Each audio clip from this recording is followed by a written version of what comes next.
All right, good afternoon or good morning, depending on where you're joining us from. Welcome to the National Center for Rural Road Safety's August webinar entitled Transit as a Safety Strategy. My name is Jamie Sullivan. I'm the director for the National Center for Rural Road Safety. We have just a few logistics to go over with you really quick. Today's webinar will be 2 hours long. To activate closed captions for the webinar, you can click on the Show Captions button at the bottom of your screen. You can also see the little icon that we have right now in the top right on this PowerPoint slide in case you need to know what it looks like. You can also use the drop down under that same button to adjust the captions under caption setting. We are recording today's webinar for archival on our website, and you'll be able to find that within the week at ruralsafetycenter.org/webinar-archive. You can find all of our previous webinars there as well, including the 2 that we did last month for Rural Road Safety Awareness Week. We do have a Q&A pod where you can go ahead and ask any questions you have of the presenters. You can feel free to put questions in there at any time.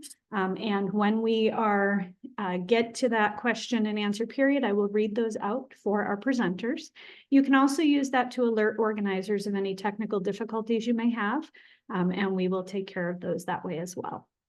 We do have handouts that are going to be available for download for you, and we will periodically put those into the chat pod, both as a PDF and as a link that you can download them.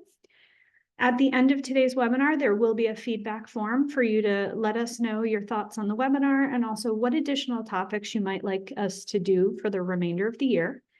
And then finally, we do offer certificates of completion for joining us for the entire webinar. And along with those, there will also be an application for CEUs if you need that more formal CEU format. You must apply for those CEUs via the link that will be in the email that you receive with your certificate of completion within 4 weeks, so that the university can take care of those. Failure to apply within 4 weeks of receiving that email may result in the CEUs being unavailable due to new rules at the university. It takes about 6 weeks for us to send out all those certificates of completion. So again, if you joined us in July for the 2 webinars that we did, those should be coming out in the next week or so for you. We did just want to bring your attention to a few resources that we have available for you. The center has recently put out a brand new podcast called Home Safely. The episodes will feature rural stories, strategies, and solutions, and we have 2 available right now. The first one features rural safety and the National Center for Rural Road Safety itself. And then our second one was on post-crash care as part of our Rural Road Safety Awareness Week. We do have more of these episodes being produced right now, and they will be coming out soon. So please go to our website and listen and subscribe to those. You can find those at this QR code here. Again, all of the resources that I'm about to talk to you about and all of the QR codes will be available in the handout that you can download from the chat pod once we put it up there. Additionally, our Road Safety Champion program is a Safety 101 program. We want to say congratulations again to our 69 most recent graduates. We did just start the next round of modules this past Tuesday. Core modules will be running Tuesdays from 2 to 4 Eastern this month and next month. And then we will move into our career pathways, which we have 4 of. Maintenance and construction and planning and engineering will be on Tuesdays from 2 to 4 throughout October, November, and December. And our brand new modules that we're going to be piloting for first responders and public health will be on Wednesdays from 2 to 4 Eastern, October, November, and December, with the exception of 2 that will run from 1 to 3. All of those are available to be registered for right now on our website, so please go ahead and do that. As a reminder, you can take any of these modules at any time. You can take them out of order, and you can also just choose to take 1 or 2 if you'd like to do that, if those particular topics make the most sense for you and you don't want to complete the entire program. If you do have questions about this, feel free to reach out to us at info@ruralsafetycenter.org. I also wanted to point out that NHTSA has recently updated their traffic safety facts resource on rural and urban traffic fatalities. This is updated now with 2023 data, brand new, hot off the presses. So if you've been looking for that updated crash statistics, this is the resource that you should take a look at, and you can find it again at this website or QR code. And then I just wanted to briefly, before we get started with the technical content for today's webinar, this topic is a little different for things that the National Center for Rural Road Safety has typically talked about. So I did just want to take a second to set the stage and talk about why we are hosting a webinar on transit. So rural transit is not only important for mobility in rural areas to allow people without access to a car to live their lives the way they want to, but it's also an important safety strategy. On our quest for zero fatalities and serious injuries on our roadways, mode shift from a personal vehicle to transit can have huge benefits. According to APTA's study, the Hidden Traffic Safety Solution Public Transportation, which I'll have for you in a second, that you can, a QR code to download that. Public transportation is one of the safest ways to travel and is 10 times safer per mile than traveling by car. Additionally, some other safety benefits of transit are that it decreases congestion, it reduces the number of vehicles on the road, and is also a way to connect multiple modes of travel. So for instance, if you're taking transit and walking together, or perhaps you're taking your vehicle to a park and ride, and then you're going to ride transit, and then you're going to walk the last mile. So being able to really connect those modes as necessary. And then finally, rural transit has also been shown to have a benefit to cost ratio of at least 1.5 to 1. And the source for that is measuring the economic benefits of rural and small urban transit services in greater Minnesota. Along with those safety benefits we talked about earlier, it's also a benefit of access to social opportunities, such as going to your senior center for healthcare and employment. And so as we continue through today's webinar, please feel free to use that chat pod and post any additional safety benefits that your rural community has seen from implementing transit, or if you have any some great lessons learned for rural transit being used as a safety strategy. We'd love to hear those as well. As I mentioned, the Hidden Traffic Safety Solution Public Transportation by the American Public Transit Association, Transportation Association, can be found here at this QR code. Again, it will be in the handouts that we'll post in the chat pod for you as well. And then I did also want to point out that similar to our center, there is a Rural Transit Assistance Program Center as well. And so you can take a look at their website in case you have any needs that they might be able to help you with. And they are having a conference. It's their 6th National RTAP Conference, December 7th through 10th in Austin, Texas, called Wrangling Access and Mobility in Rural and Tribal Transit. So if you're a transit person out there and you would love more information about their webinars, their transit assistance, or about this conference, please go to their website. So now I'm very excited to introduce our speakers for today. We're going to have 2 speakers from Colorado, one that is going to focus more on the state side and then one more on the regional side. So we're really excited to hear from both of them. Our first speaker is going to be Paul DeRocher. He is the Director of the Transit and Rail for the Colorado Department of Transportation. Paul manages DTR's 3 primary business units: grant programs, which distributes federal and state grants to transportation providers throughout the state; planning and operations, which includes the Bustang family of transit services; and passenger rail, which explores opportunities throughout the state to implement state-run rail service. He previously worked in the Planning and Bus Operations Department at RTD in Denver and as a TDM professional with 2 Denver area TMAs. Paul proudly uses transit and bikes daily and is famously from the small town where the scenes of the cult hit Twilight were filmed. And so I'm going to stop sharing right now and allow Paul to share his screen. And I'm very happy to hand over our webinar now. Thank you, Jamie. And just to kind of get started off with the question, if you know where the cold hit Twilight was filmed, go ahead and post it in the chat, and we'll see who's right on that. Okay, so I'm seeing Forks come through. That's where it was technically set, but that's only one place where it was filmed. So we'll let folks have an opportunity to think on that while I share my screen.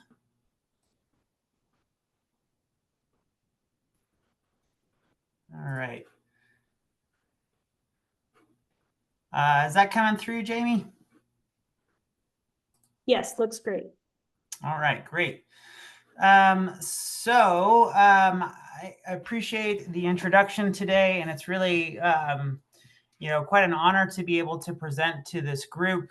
As you can kind of see here, and with Jamie's introduction, this is one of the new vehicles that we just recently purchased. It's a 45-foot coach, MCI coach. So kind of in the spirit of a Greyhound vehicle. But it's really kind of a great experience. We're pretty proud of the rolling stock here for the Bustang service. So let me just jump right into it. So I think Jamie kind of did a great overview in terms of what the Division of Transit and Rail is. It was legislatively created in 2009. And really these two modes that you see here presented are what we're primarily known by. So Bustang, I would love to be able to claim credit for having come up with that name, but I did not. But I am proud to kind of be able to be a representative for it. And then over on the right, that is the Winter Park Express, which is a passenger rail partnership we have with Amtrak and Winter Park Resort to get folks up to skiing and avoid I-70. And if you've ever had the displeasure of using that interstate in the wintertime, you can appreciate the availability of having another option to get up to go skiing. So, within our division, we have really kind of three different areas. Jamie really already talked about this, so I'll kind of dispense with this quickly. But really it breaks down into these three different buckets: passenger rail grant programs, where we provide funding to subrecipients to provide local rural transit, much like you'll hear about a little bit later from Tanya, and then actually directly operated operations, that being the Bustang service. And so a little bit about Bustang. It started in 2015, really with 3 lines, and I'll have a map on the next slide here to really illustrate those. But it was primarily commuter focused. So if you're familiar with the Denver metro region, I-25 and I-70 really come together to form the nexus, which is Denver. And so all of the services are generally oriented around Denver on I-25 and I-70. So that was launched in 2015. And then 2018, we launched a more rurally focused, what we call Bustang Outrider. So that's traveling more on state highways and connecting rural areas to urban areas so that they can access goods and services, employment, and other opportunities. And so we have about 8 routes in the Outrider network. And then in 2019, we launched multiple seasonal services. So Snowstang is in partnership with a lot of the ski resorts here in Colorado. So giving a direct ride from Denver into those resorts. And a lot of the resorts now are charging for parking. So this provides not only an opportunity to have that safe trip that Jamie was talking about to kick us off, but also a way to save money as well as your sanity to avoid that really bad winter traffic. We also have Bustang to Estes Park, which that is the city that is just outside of the border of Rocky Mountain National Parks. And so again, similar to the ski resorts, maybe not quite as bad, but there is a lot of traffic, particularly in the summer months, heading up to Rocky Mountain from the Denver area.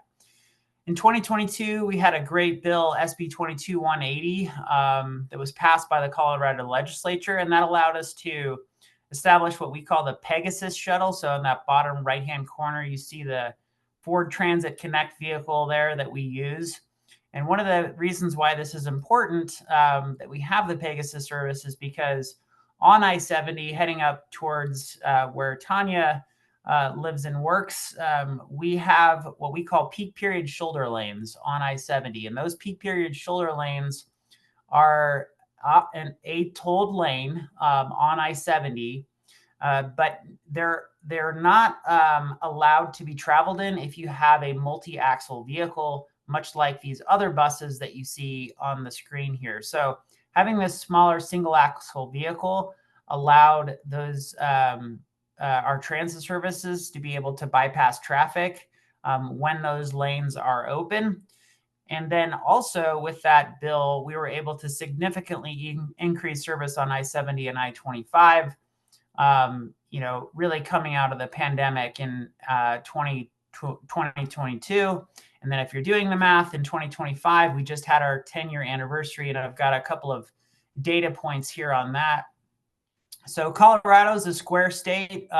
So generally speaking, the box that you see here is not the outline of our state, but it should generally give you an idea. We are covering most corners of the state of Colorado. Down in the bottom left-hand corner is Durango in the southwestern part of the state. Just above that to the north is Grand Junction.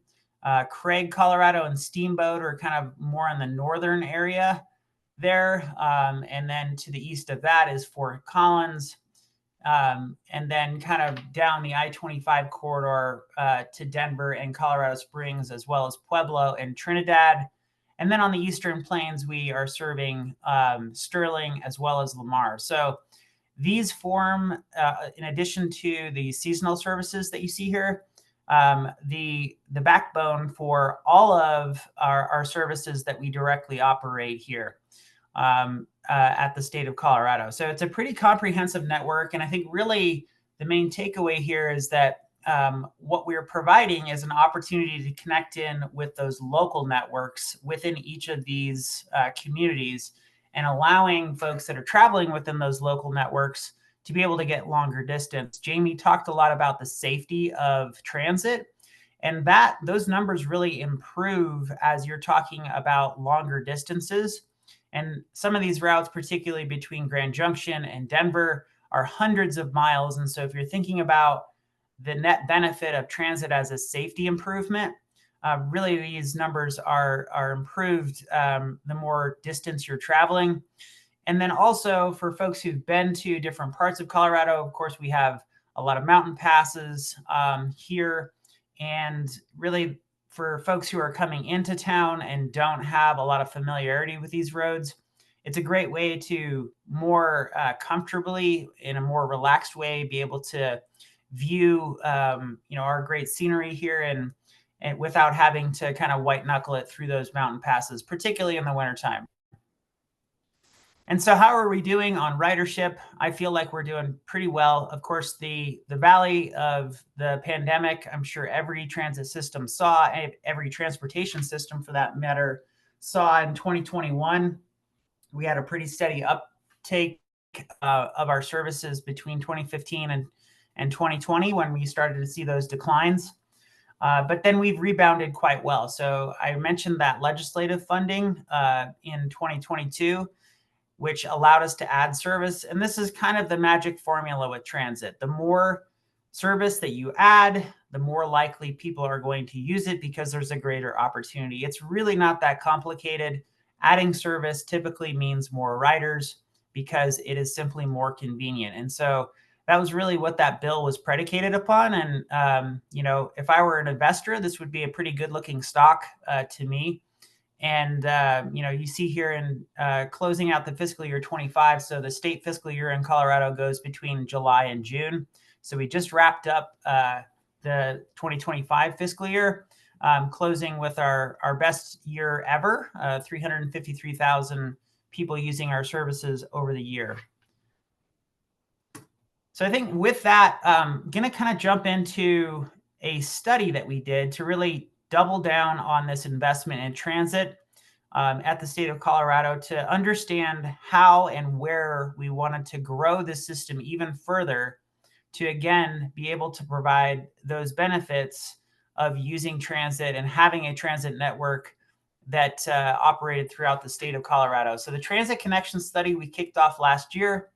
And really what it did was to create a strategic vision for our statewide transit network.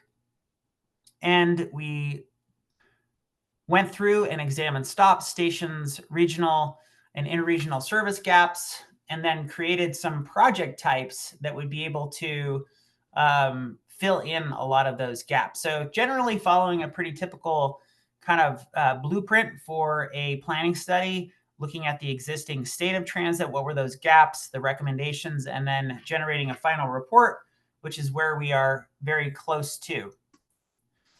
So as I mentioned, TCS is a vision document. It is not an official sort of CDOT planning document, meaning that there aren't specific funding associated with these recommendations. But it does allow for other stakeholders, as well as the state of Colorado, to be able to understand how these public transportation networks function, how they interconnect, and how accessible they are. And then really creating these clear metrics for how we are evaluating transit. And I'll talk about a little bit more of what those are in a minute. But again, I think the main thing here is that when we completed this study, we wanted to create a menu of options, not only for the state, but also our stakeholders to pick from and implement moving forward.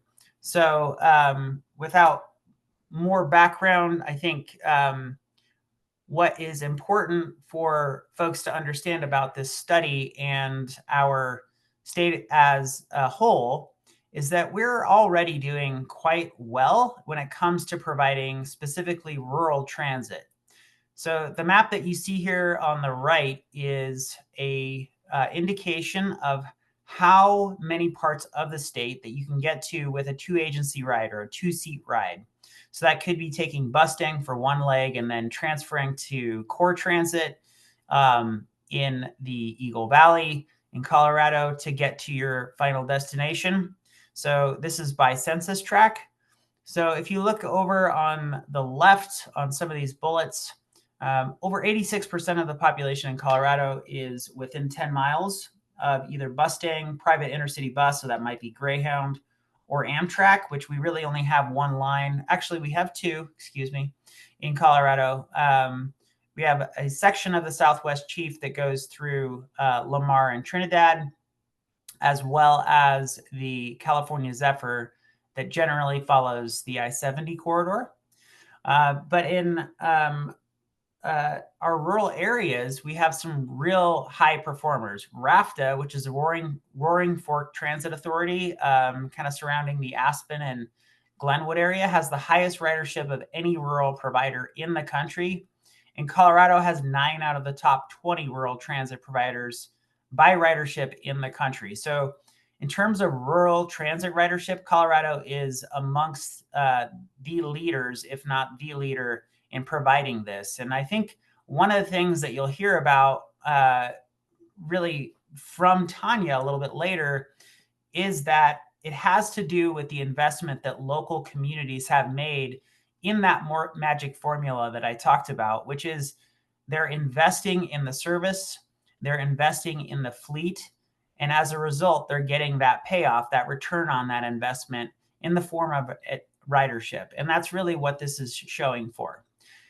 That said, all of the rural ridership that we have, RTD, which is the provider in the Denver metro area, still accounts for 71% of all unlinked transit trips. So it's still a big driver in terms of ridership, but it's not to dismiss the fact that we have these other really high-performing rural parts of the state. So if we're looking at kind of some of these inputs for the study, we're looking at what are the different ways that or different opportunities people have in accessing different amenities by transit. So if we think about recreational opportunities, educational, institutional, and so forth, here's how they break down by state. So if you're in Denver, you have pretty good access. If you're looking at this top row here, 96% to accessing recreational opportunities, 97% in educational, and so on. In other urban areas, places like Fort Collins or Colorado Springs, a little bit lesser improvement in terms of their access there. And then in rural areas, you see a fairly significant drop off as well. And then that bottom row is that statewide or cumulative access. So again, I think this is similar in a lot of areas where I think what we see is that transit is working fairly well in terms of access to amenities within urban areas, but we recognize that we still have quite a bit of work to do in our rural areas on this. So that's really, again, understanding the inputs to where we were headed with this study. As far as the fixed route transit coverage, this data is a little bit complex, but I think the easiest way to understand this is that we used what we call locus data. And so just in simple terms, that is cell phone data. It's anonymized, meaning that we don't have personally identifiable information with that, but it does track all trips throughout the state. And so we have an understanding of the total number of trips, regardless of mode, not just using transit. But if you overlay these total number of trips with the number of transit stops, it gives you an idea about how transit performs compared to how the full sort of portfolio, if you will, of transportation. And so with this, you can kind of see that although you can get a lot of places probably by car, which is the primary kind of mode of transportation that is used in Colorado, and I suspect in your states as well, is much less easy to get to the same locations by transit. So without going into too far of detail, it just really kind of compares these modes of transit versus other modes, typically driving, and what the accessibility is on a comparative level. Then if you look at zero car households, I think a lot of folks have a belief that zero car households are an urban issue. And I think what we uncovered here with this study is that it is as much a rural issue as it is an urban issue. And so by household, we recognize that a lot of these areas, so you can kind of see north of Telluride, east of Trinidad, and east of Loveland, these are all very rural areas where you see really the dark splotches here. And that just indicates to us that over 5% of the population in these census tracts and in these counties have zero cars. And so really that's an opportunity for us as a state to be able to serve them better using alternative modes such as transit. However, our employment density is where you might expect it to be. So the Colorado Front Range, which is essentially just east of the Rocky Mountain Divide, is generally where we see the greatest concentration of employment. So here in Denver, up to Fort Collins, and then down to Colorado Springs, where you see that darkened area is where we have the greatest amount of employment density. So for us, in terms of looking at this data, is about how do we get folks who aren't living on the Front Range greater access to these employment options. And that's, again, where the transit options come into play. And then again, similar to zero car, Colorado's senior population is also very distributed and particularly concentrated in rural areas. So again, kind of outside of the Front Range, Salida, Montrose, Trinidad, these are all very rural parts of the state. And we have significant concentrations of seniors as compared to the total population within these areas.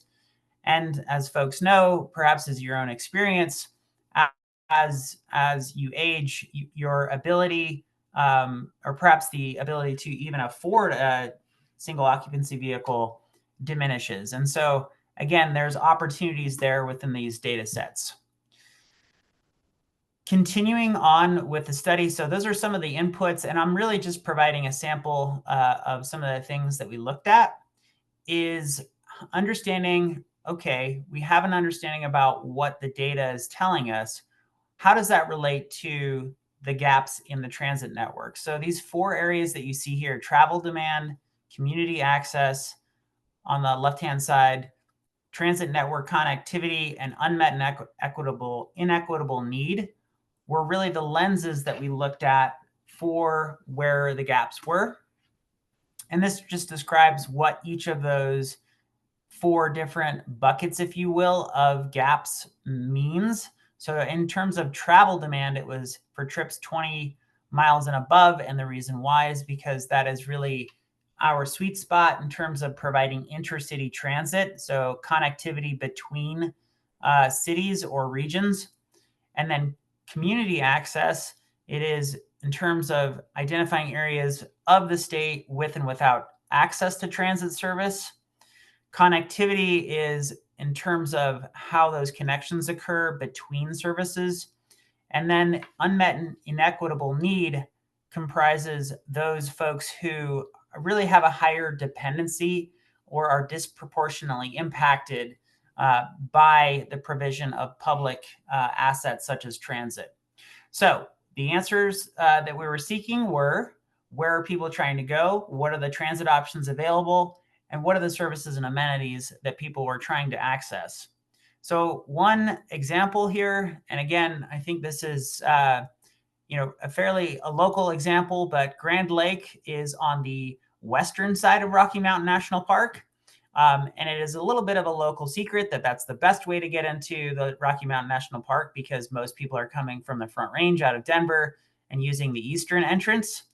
But if you wanted to do that by transit, it would be impossible today, because the dot on the southern end or on the bottom part of this map indicates where we have the current California Zephyr rail stop, or you could take Bustang Outrider to that location, but you could not get to Grand Lake or into Rocky Mountain National Park by transit because there isn't anything there. And so we recognize that as a significant demand, not only for tourists trying to go into the park, but also folks who live within Grand Lake and surrounding communities there to be able to access more urban parts of the state that are closer to the I-70 network. I know Tanya probably is not agreeing with my characteristic of the I-70 corridor being more urban, but compared to Grand Lake, it probably is. And so this is one area where we recognize just in terms of a network gap. And then also in terms of network connectivity. So again, how is somebody going to transfer between 2 services? The blue dot indicates where our Bustang stop is, and the orange dot that's on the left indicates a local service that's within Parachute, which is a small town on the I-70 corridor. And so this really represents a gap for the community who might be wanting to transfer between these 2 services. Obviously, the fix for this is just to make the stops be aligned, but understanding where these gaps are is the first step in making that fix. Then moving on to project types, we wanted to identify really 3 different ways to fix these gaps to create a new or extended corridor on an existing transit service, an optimized service where this might be more changing the timing, and then identifying where new stops and stations could live. And I think this is really just a reiteration of that. I will just say, in terms of new service, a lot of folks are interested in this idea of demand response or microtransit. And so in a very low density kind of context, we definitely recognize that demand response has a place. And we see a lot of communities testing this out, and we've created some identification of locations where this could be applied. In terms of optimization, it's really about making sure that schedules are lining up. It's, I'm sure folks on the call have had that experience where you're using transit, you get off one bus and you want it to transfer to the next one, but all you see is the taillights of the one that you were trying to transfer to pulling away. And there's nothing more infuriating than a system that does not have that kind of attention to detail, where schedules are timed. Transfers can be made without that kind of experience. We want transit to be a positive experience for folks, where they're not having to have those kind of negative associations. And then in terms of stops and stations, it's about making sure, again, with that example that I identified, that those stops are lined up, that multiple services can use them, and that folks can access either market centers or activity centers. And the reason why we focused on project types as opposed to specific projects, it really comes down to the implementation of these networks. And so if we are looking at a service that might be a little bit more local, from the state's perspective, it's hard to provide a full investment in a transit network that might only serve a specific community. But what we're trying to do is create an opportunity where partnerships could be established between the state and that local government, similar to what we do for any other transportation improvement on the state network. So I'll kind of wrap up here fairly quickly because I think I only had 30 minutes for this presentation and I want to be mindful of time. This last portion here was about prioritizing the different projects. And I'll talk more about how we prioritize, but it really kind of falls into these 4 different buckets here in terms of how well is it connected? Is it accessible? Is it meeting those equity populations? As well as, obviously, is it financially sustainable? And you'll note that a lot of these prioritizations revert back to the gaps analysis, and that was purposeful in intent. So again, kind of without reiterating some of the things that we've already walked through, I think a lot of the network connections that we were asking ourselves in terms of how we prioritize was, does the project connect to existing public transit service? Or how does it help reduce connecting time? In terms of access, we're looking at things like, does the project connect to an unserved activity center? Or does it help extend the span of service, so the time that the service is provided throughout the day? And then who are we serving in terms of equity? And does it actually help to provide better access for transit-dependent populations? And then, of course, with financial sustainability is, would the project be eligible under existing funding sources? So this is just a map, and understanding that folks aren't necessarily within the state of Colorado. This just indicates that we have quite a disbursement of those improvements that we identified through this throughout the state. Because again, our goal as the state is to be able to connect communities and ensure that they have access to the same opportunities, or at least as close as we can make it, as those that live within the more concentrated populations along the Front Range in Denver and those other larger communities. But a few examples, just real quick, Castle Rock in terms of the actual projects and the project prioritization. So Castle Rock is a community that's just south of Denver. Historically, they are not huge fans of transit. And so that is one area where there's a fairly significant gap in terms of our transit network. And so that's been recognized. Just looking at the demand here on the bottom left table, it's fairly significant. And so recognize that this would be an opportunity to help better meet travel and transit demand. And then within other parts of the state, Colorado Springs is kind of the southern city in which a lot of rural areas are trying to connect to. And Canyon City is a growing area that is just south of there. So providing better access to that urban area from Canyon City with transit is another option that we identified. And then I think this is my last example. Greeley-Evans is one of the fastest, if not the fastest growing part of the state. And identifying an urban corridor, US 85, that would connect it better to Denver. And there's currently no transit that is provided along that corridor. And then lastly, this is a more local example. So between Montrose and Ouray, which is one of the most prettiest communities within Colorado, I think if you were to ask a lot of folks, but so a huge tourist demand there, but also a need for getting service to getting workers to jobs within those communities is a huge opportunity. There's currently weekday service, but we identified a gap in terms of weekend service. So that's just an opportunity to, again, provide greater coverage and greater opportunity for folks to be able to use transit. So in closing, we're really, again, trying to provide a more connected statewide transit network that is akin to the kind of transportation network that we provide with our road system. And so while transit typically, I think as Jamie said at the top of the meeting, is not typically considered in terms of rural transportation, we're really trying to change that paradigm in the state and be able to provide an opportunity for folks to be able to use transit if they either don't have access to an automobile or they don't want to. And I think there's an equal opportunity for those populations and really to help improve a lot of different conditions, whether that be access to employment, access to services, or the like. So I think with that, here are a few resources for folks to be able to access.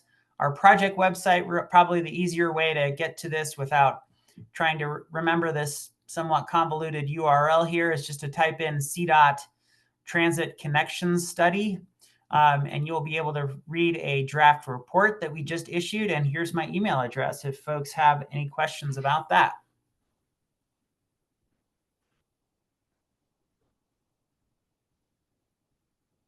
So I'll stop sharing my screen. Perfect. Thank you so much. We have a ton of questions that have come in for you. So we're going to go ahead and start with those. Our very first one is, does the study present any data that may correlate increased ridership with reduced traffic crashes and/or injuries and fatalities? So the question is really about, is there data to support the claim about transit improving safety outcomes? Correct. Yeah. I mean, obviously that's a fairly technical question. I think, short answer is yes. I'm happy to, follow up in terms of actual citations and things like that. I mean, ultimately what it comes down to in terms of the person asking the question is that transit, just by nature employs professional drivers. They are required to get a commercial driver's license. So it's a higher bar than what is, required of folks just getting their license. Those CDLs have to be renewed frequently, as well as getting internal training from the organization that they're driving for. And so just simply by nature of the driver having access to those kinds of educational and training opportunities, we see some greater outcomes. So I know that's a little bit anecdotal, but again, happy to provide some citations for some of the data. But I think that's ultimately kind of the underpinning for why transit has, some better safety outcomes. The next question for you is, in your study that you did you include safety as a criteria for identifying those projects? For example, did you look at any higher crash roads or streets as a potential location for new or improved transit? Yes. Yeah. So I mentioned the examples that I used were just a sampling. There were over 112 different matrices that we used in terms of the gaps analysis, and safety and high crash corridors was one of those. Great question. Another question was, you talked about a few different services earlier. What types of fares are charged on those services? Yeah, good question. So we use a per mile basis for how we assess fares. I want to say we just recently updated this. We used to charge a rate of about 27 cents a mile. I believe we updated that to 35 cents a mile, just with the updated and kind of seeming constant barrage of inflation that we're all dealing with. And so that's generally how we base fares to the public, is really about what the distance they are traveling on. So if you're going a shorter distance, you're going to pay a lesser fare. And then also the service class is somewhat different. So for the Outrider network, which is more connecting to our rural parts of the state, that has a lesser cost to the user than our mainline services, which are connected along the Front Range, which again are more commuter oriented and typically are serving a higher income user. And so there is that sort of orientation towards trying to provide greater fare equity across the state, recognizing that incomes aren't quite the same across the state, whether they be urban or rural. Another question that came in was, are your senior concentrations due to senior gated communities or just many senior mini farmer type situations? I think, I mean, I hate to sort of venture a guess on that. I think ultimately it's probably a mixture of both. What we see, especially in Western Colorado, is that there are a higher concentration of seniors moving to those areas. It tends to be a more affordable part of the state. So certainly, there are senior communities. I don't know that they're necessarily gated, but they are attracting a higher percentage of seniors to those regions just due to the affordability of it. And they also have a fairly favorable climate compared to other parts of Colorado. They get less snow, less precipitation in general.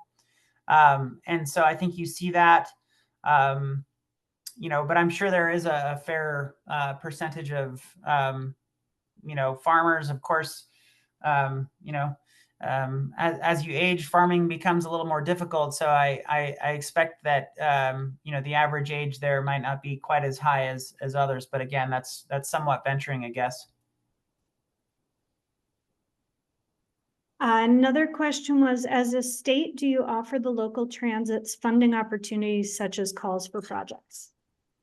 Yeah, we do. Yeah, and that's that grant programs that I mentioned earlier. So we do a couple of different calls for projects. One is our capital call for projects, and that's typically for transit agencies who want to replace vehicles.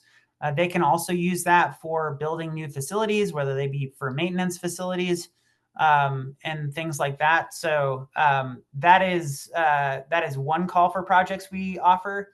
And then we also offer an operating and admin call for projects, and that project or that call provides operating support. So that helps to pay for gas, keeping the lights on, things like that, all necessary for keeping a transit agency functioning.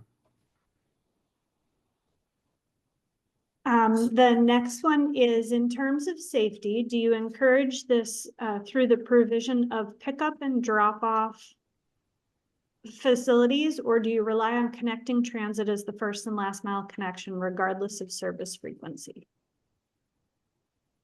I think it's a mixture of both. There are towns that we serve, particularly in the rural areas, where there simply is no local connection there. And so in those cases, the Department of Transportation has its own network of park and rides, in whether they be in smaller communities or along interstates, things like that.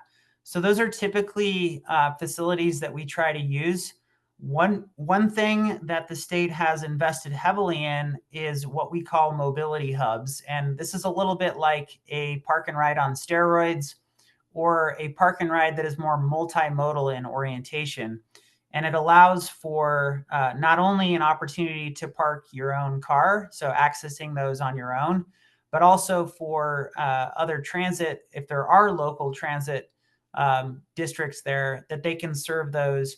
And so if you're getting off of, say, an intercity service like Mustang that's traveling, hundreds of miles, you would have an opportunity to connect to a local network to get to either your first or last mile.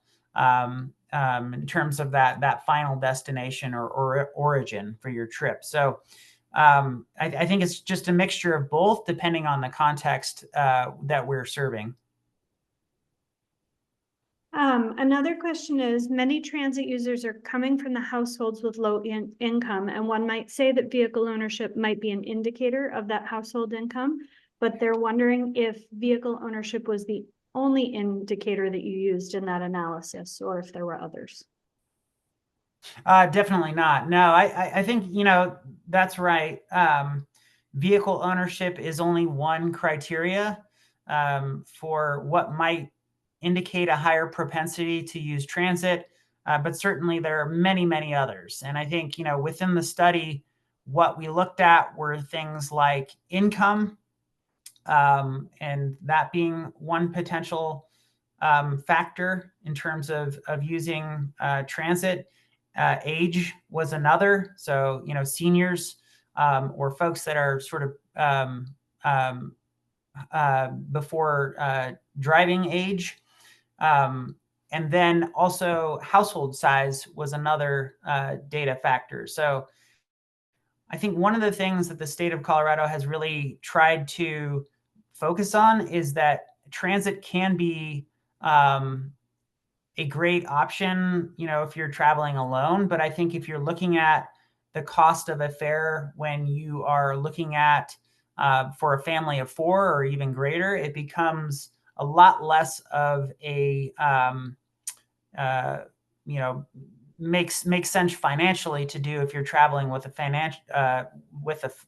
family. So we recognize that, and I think one of the programs that we're trying to do, in fact, I think I saw there was an attendee here from Washington State. One of the things that I thought was really innovative that state had done was to provide free fares for folks that are under 18 traveling on Amtrak services within the state of Washington. I'm originally from the state of Washington, so I was able to take advantage of that when I went back to go visit my parents recently. So these are all kind of parts of the data that we look at to understand what might make someone more or less likely to use transit. On the buses that you use in the transit services, are bikes accommodated on those? They are, yeah. We have an exterior rack on the bus, and that accommodates 2 bikes. And then especially on the larger coaches, we have understorage. So typically you might use that for luggage, but you can also fit bikes in there as well. The one area that we're kind of coming up against is that we have a lot of bikes are just getting bigger and heavier. So the exterior bike racks accommodate up to a bike that is up to 70 pounds each. But some of the bikes, especially if you're adding significant battery packs to them, are upwards of 100 pounds. So I think they are getting lighter, but we have seen some instances where, in fact, our exterior racks are being damaged because folks are attempting to load these really heavy bikes on there. So that's something that we do have to pay attention to a bit more as electric bikes become a bit more popular.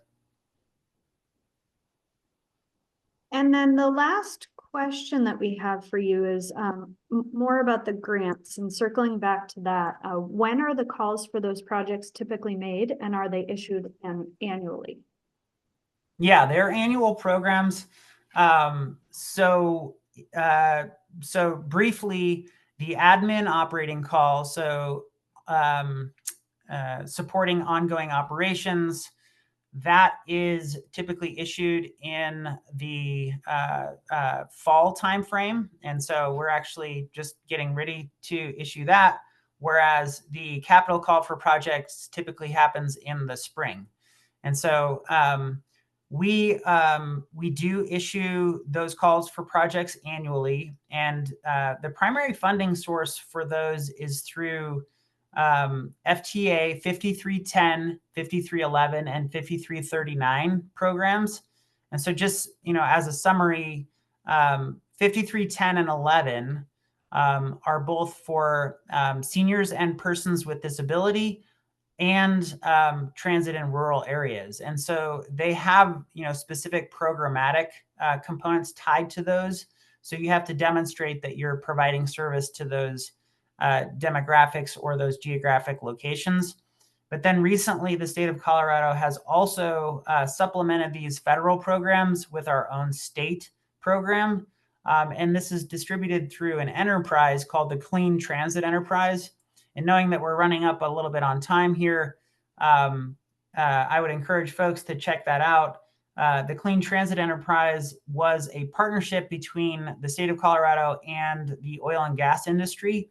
And so in lieu of assessing, significant, regulations and fees on oil and gas production, the oil and gas industry has agreed to provide an ongoing fee or production fee in which that goes directly to supporting the expansion of public transportation services, which have been shown to reduce greenhouse gas emissions. And so that's kind of the trade-off between the state and the oil and gas industry. And that was created in the last legislative session. Ooh, that was a lot of questions for you. I appreciate you taking those rapid fire. We'll come back if there are any additional questions. We'll come back at the end after Tanya has had a chance to present. But thank you, Paul. We really do appreciate your time. Thank you. And then I did see some comments in there about data. And at the very beginning, when I was trying to set the stage, I mentioned a couple of resources that do have some additional data. So I'm going to drop the links right into the chat pod after I introduce Tanya. And then I did want to point out that the link that Paul talked about earlier for his study that was done, I did throw that in the chat pod for everyone as well. So I'm really excited now to introduce Tanya Allen to you. She is the director of the Core Transit, which is a newly formed regional transportation authority that serves the I-70 corridor from the entrance to Glenwood Canyon to Vail and US 24 to Leadville. Core Transit operates a largely fare-free service that serves workforce and visitors, providing over 1.4 million rides in 2024 and continuing to grow. Prior to joining Core Transit, Tanya served as the director of ECO Transit in Eagle County, which was Core's predecessor, and as transportation manager for the city of Glenwood Springs. She is a triathlete and a former diplomat with a bachelor's degree in political science from Williams College and a master's in community planning from the University of Maryland. And I'm really excited to turn over our presentation to Tanya.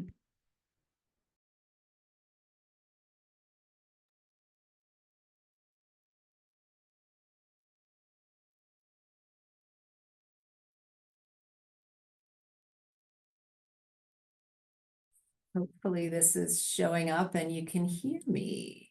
We can hear you. We can see your slides, but they're not in presentation mode yet. We can see them on the side too. Perfect. Thank you. We're all set. Okay, great. Well, thank you so much. I really appreciate you inviting me here to talk a little bit about some exciting changes we've made to the regional transportation landscape in Colorado. I'll tell you a little bit about who we are, what our community looks like. I also want to talk a little bit about our 10-year plan. We're brand new and we're really thinking about not only what we can do today, but how we can grow into the future and really meet the needs that we've seen in our community. And then finally talk a little bit about the impacts we're having on our community and safety, a lot of which we heard from our outreach to the community in developing this 10-year plan that I'm going to talk about. So first, a little bit about who we are. As I mentioned, we're a regional transportation authority. We have 7 member jurisdictions throughout Eagle County, Colorado, and we provide service to some areas outside of our authority as well. We're kind of the next iteration of regional transportation in Eagle County, Colorado. In 1995, voters approved a 0.5% sales tax to support transit and trails throughout the county, and that created Eco-Transit, which was our predecessor, that ran a county system. Over the years, we found that it was not meeting the needs, but we kind of struggled with exactly how to find additional sources of funding or how to organize it better to be able to grow and really accommodate the growth we saw. That led to the formation of what was then called the Eagle Valley Transportation Authority, now rebranded as Core Transit, in 2022. We put together an initiative and brought it to the ballot. We had it on the ballot in 8 different jurisdictions. 7 of those 8 approved the creation of the RTA, with an additional half-cent sales tax to expand and enhance transportation. And so as a component of this entire agreement, the original half-cent was not removed. The original half-cent was transferred over to Core Transit plus this new half-cent. So really effectively doubling the funding for transit in our community. In 2024, Core Transit officially took over that operation from Eagle County. We spent about 2 years building everything up to be able to bring that over. And as of 2024, Eagle County closed out that department.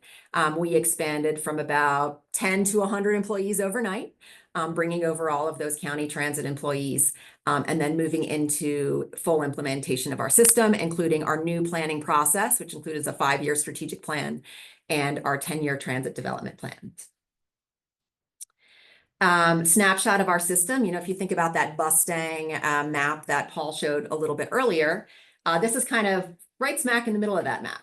We have 5 lines depending on the time of year. You know, we are a winter resort community, although increasingly a lot of summer resort activity too. So in the winter, we have 5 lines. In the summer, we have 4. They spread all the way along that I-70 corridor. You know, that red line you see is basically the I-70. And then the green line stretches up to Leadville. To give you a sense of context, from Dot Cerro to Vail is about 50 or so miles, you know, another 20 plus to get up to Leadville. Dot Cerro's at around 6,000 feet of elevation, Vail's at about 8,100, Leadville's 10,000. So we've got a long, challenging route all along that highway with some pretty interesting weather and interesting conditions. All along this way, we have handoff points to different local transportation. So of our partner communities, Vail, Avon, and Beaver Creek all run pretty robust local transit systems in addition to their participation in the regional system. So we're able to hand off folks in those communities to a local transportation system that's going to keep them moving. Also, the town of Leadville has recently launched local transit. This is a new development in the last year. So again, a place where our system is able to connect them to that system.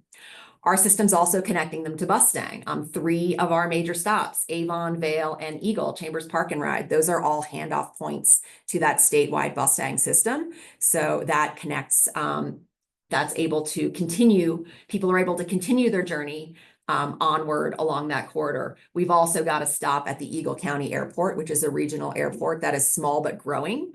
And that provides another opportunity for people to be able to consider transit as a solution. And just an interesting aside, I was at a passenger event this morning and someone was telling me they spent their summers here and their winters in Arizona. And they said that since we've expanded and improved the system, they no longer even bring a car here. They fly into the EGE airport, they hop on our service, they make their way to Avon, and they just use regional or local transit for their entire summer season here in the Vail Valley. Our revenue, just to piece it together, we really are predominantly sales tax funded. Between the original half-cent and the new half-cent, that really generates 94% of our revenue, totals about $24 million a year. We do have limited fee for service. The old Eco Transit system was fare-based. As we moved to the Core Transit system, one of the first things we did is remove fares in most of our service area. So fare collection has really dropped to a small percentage, about 2% of our revenue.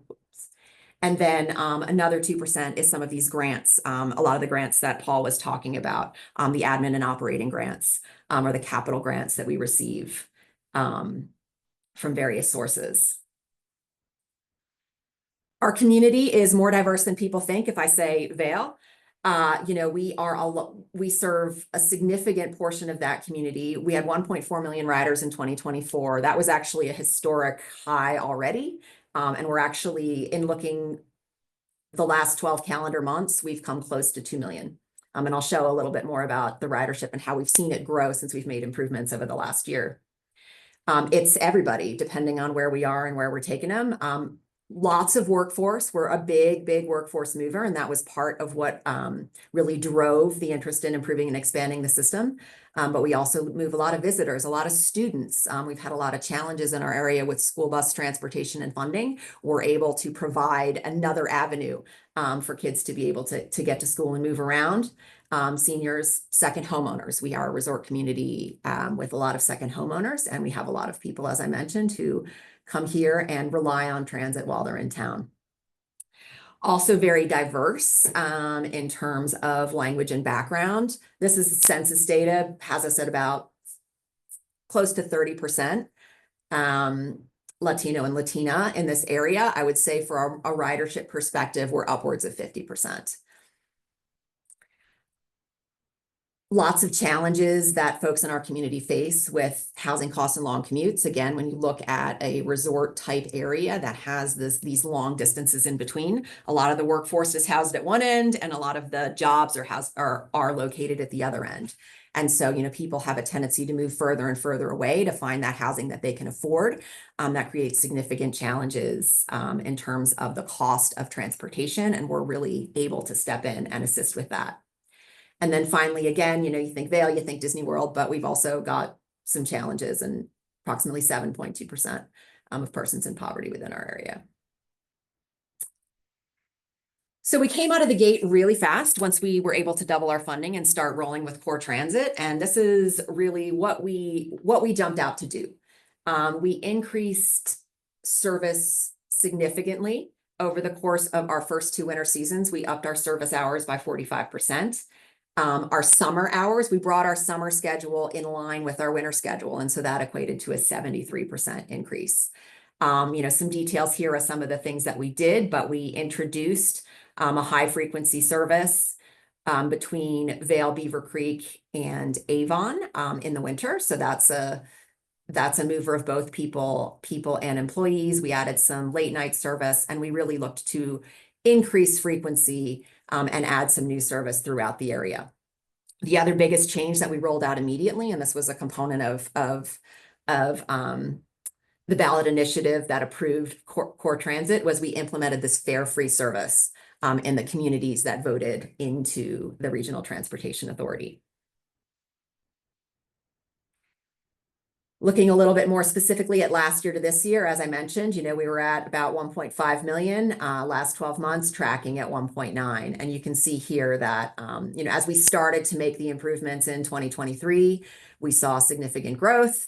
As we've continued to make the improvements, we are seeing even more growth. So it really is a bit of a testament to this idea of, you know, if you build it, they really will come. And another aside that I'll give here is we did a lot of modeling heading into this and thinking about, well, what's really going to happen when we remove fares, or, you know, is it really going to change all that much, or what kinds of service increase is really going to deliver a big passenger increase? And in general, we've run at or above some of the modeling we've seen, which is amazing, and also sometimes a little bit humbling and terrifying when we think about how we're going to continue to improve on some of what we managed to achieve kind of coming right out of the gate.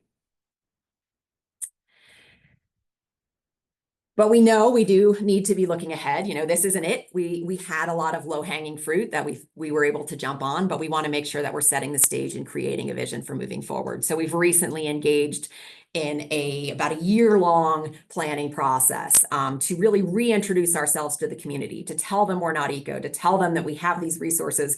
We want to be something else. You know, if you've been a rider, great, we want to hear from you. But if you've never been a rider, this is why we're here. You know, we're here to expand the audience, to build the audience, and to figure out what it is that people want to see and what they want to do.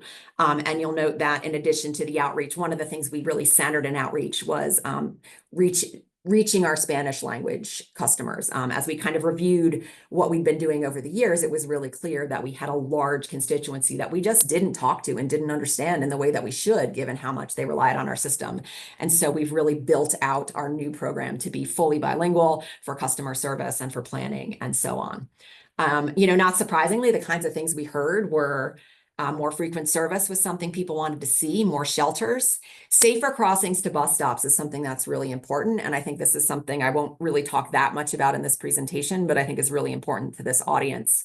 You know, when we start talking about increasing transit in rural areas, those crossings, particularly crossings of highways and state highways where it's somewhere in between urban and rural, those start to become more and more challenging because we've got those high road speeds, but we have people that want to get to those demand points to and from, and that's a real challenge that we see in our community. Fare-free service, people who are not in the current fare-free area, so these are the non-member jurisdictions that are in our service area, really saw and appreciated fare-free service and wanted to see it come to their communities, and then improving customer service on board. Our study has resulted in a little bit of a realignment of our system, mostly sort of breaking down the service in that high density triangle we have in the middle where there's a lot of demand points, and segmenting it a little bit to make it a faster trip for everybody, but also a reduced wait time stops. So as we look ahead to the next 10 years, as we start to rebuild and reconfigure the system, we're looking at a system that's going to start to be the kind of system, particularly in our highest density area in the middle. It's going to be a system where you don't need to have the schedule. You really will be able to walk out. You'll have 12 to 15 minute frequencies where you can just kind of walk out and hop on the bus. We're also continuing to look at increasing those service levels, again, focusing on what we've heard from people. And something we do hear a lot is these ideas about connections, alignment, integration, and coordination with our other partner transit agencies.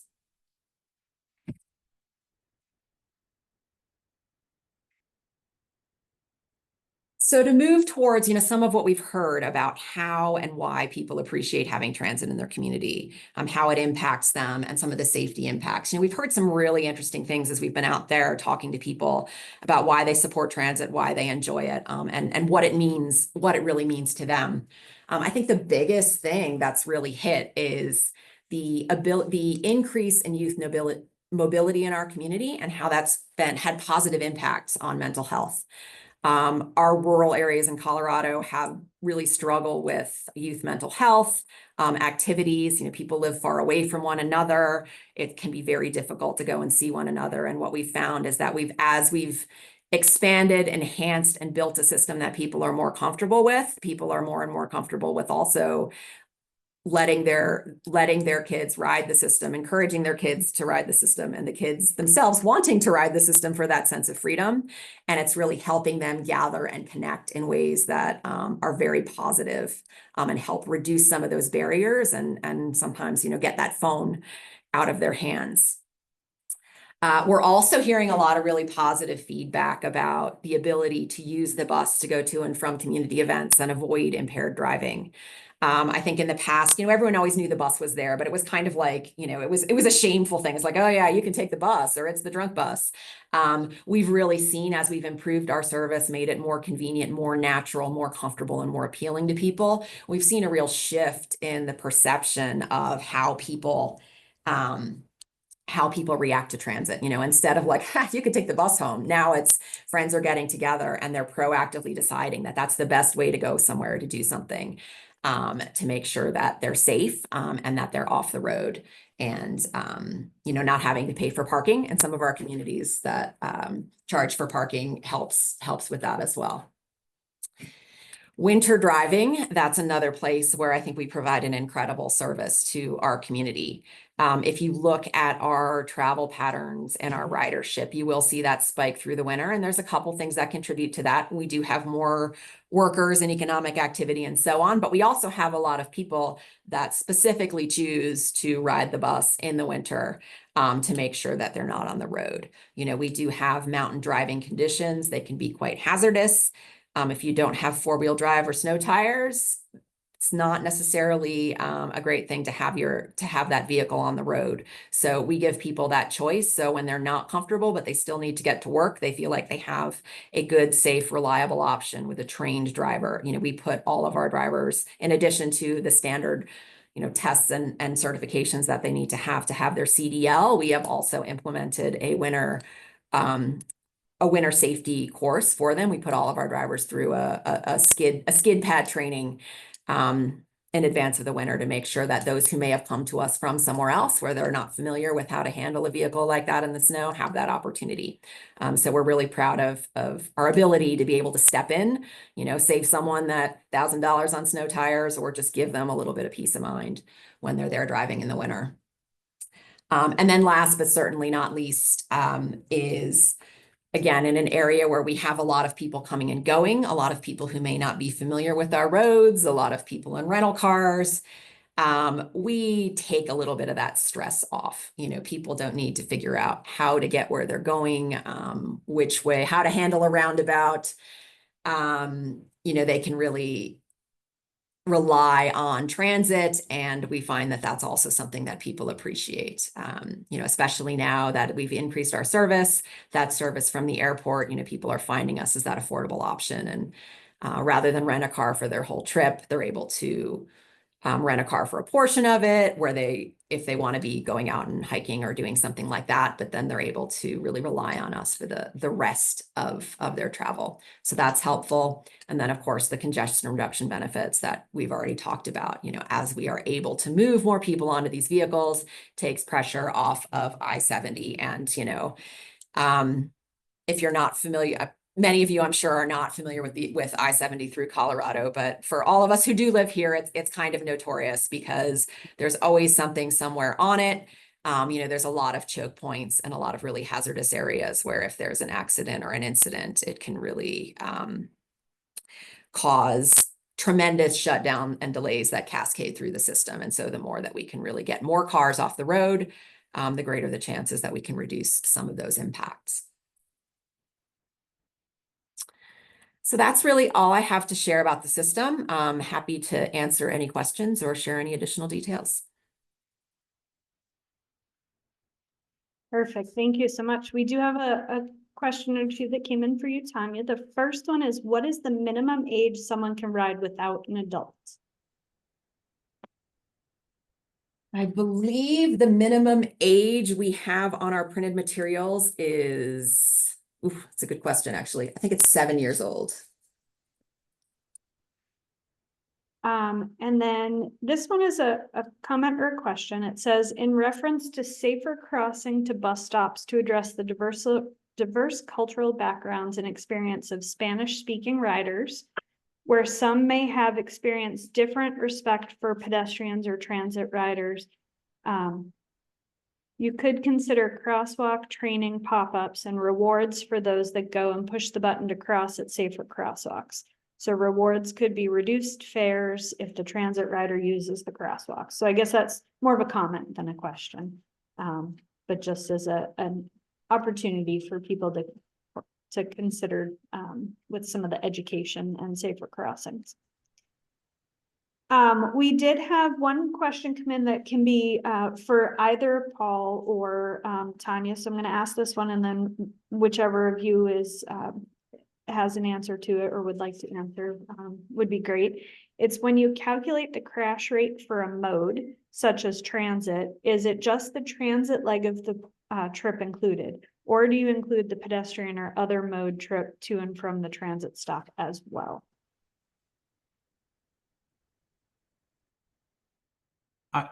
I can jump in here, Tanya. It sounds like a you question. Okay. It is just the unlinked part of the trip. So the crash data, when we get it, it is organized by mode.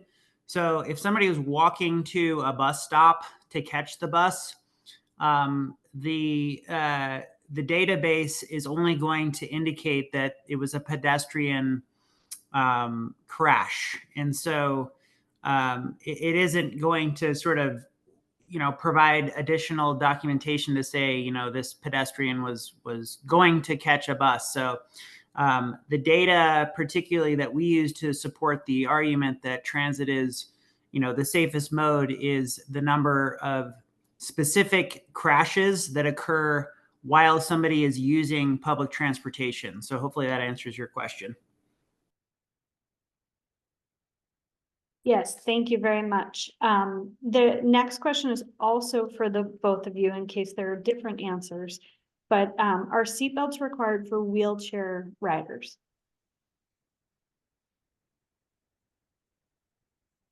We have a wheelchair securement system that we use.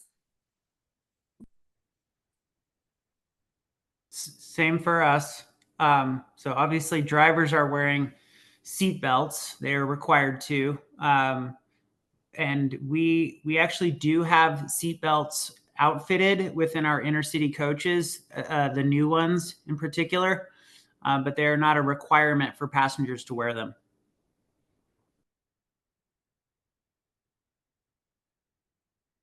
And then the next question, Tanya, for you is there billboard advertising for those coming into the area, such as visitors, or welcome packets for those moving into the area?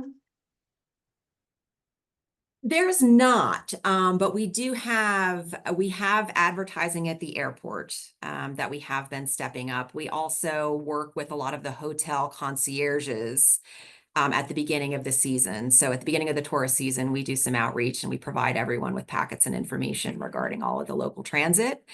We also have strong partnerships. So one of the things that was really interesting about how we came to be was that one of the biggest constituencies we had in putting together the movement to create a regional transportation authority was the local chambers of commerce and employers, because they felt like the fact that we were not keeping pace with some other resort communities with our transit system was actually to our economic disadvantage. And so they've been really alongside us from the beginning, partners in gathering information and sharing information.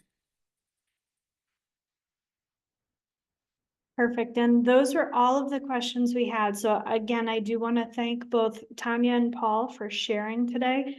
We threw a lot of questions at them. There were a lot of great resources that were brought up today. As I mentioned earlier, today's webinar has been recorded. It will be available on our website within just a few days in case you'd like to go back and see it again.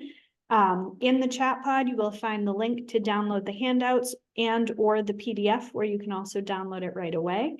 And if you have any questions or would like to reach out, you can reach us at info@ruralsafetycenter.org. And thank you one more time, Tanya and Paul, for talking to us today about transit as a safety strategy. We really appreciate your time. Definitely. My pleasure. you. Thank you for having us.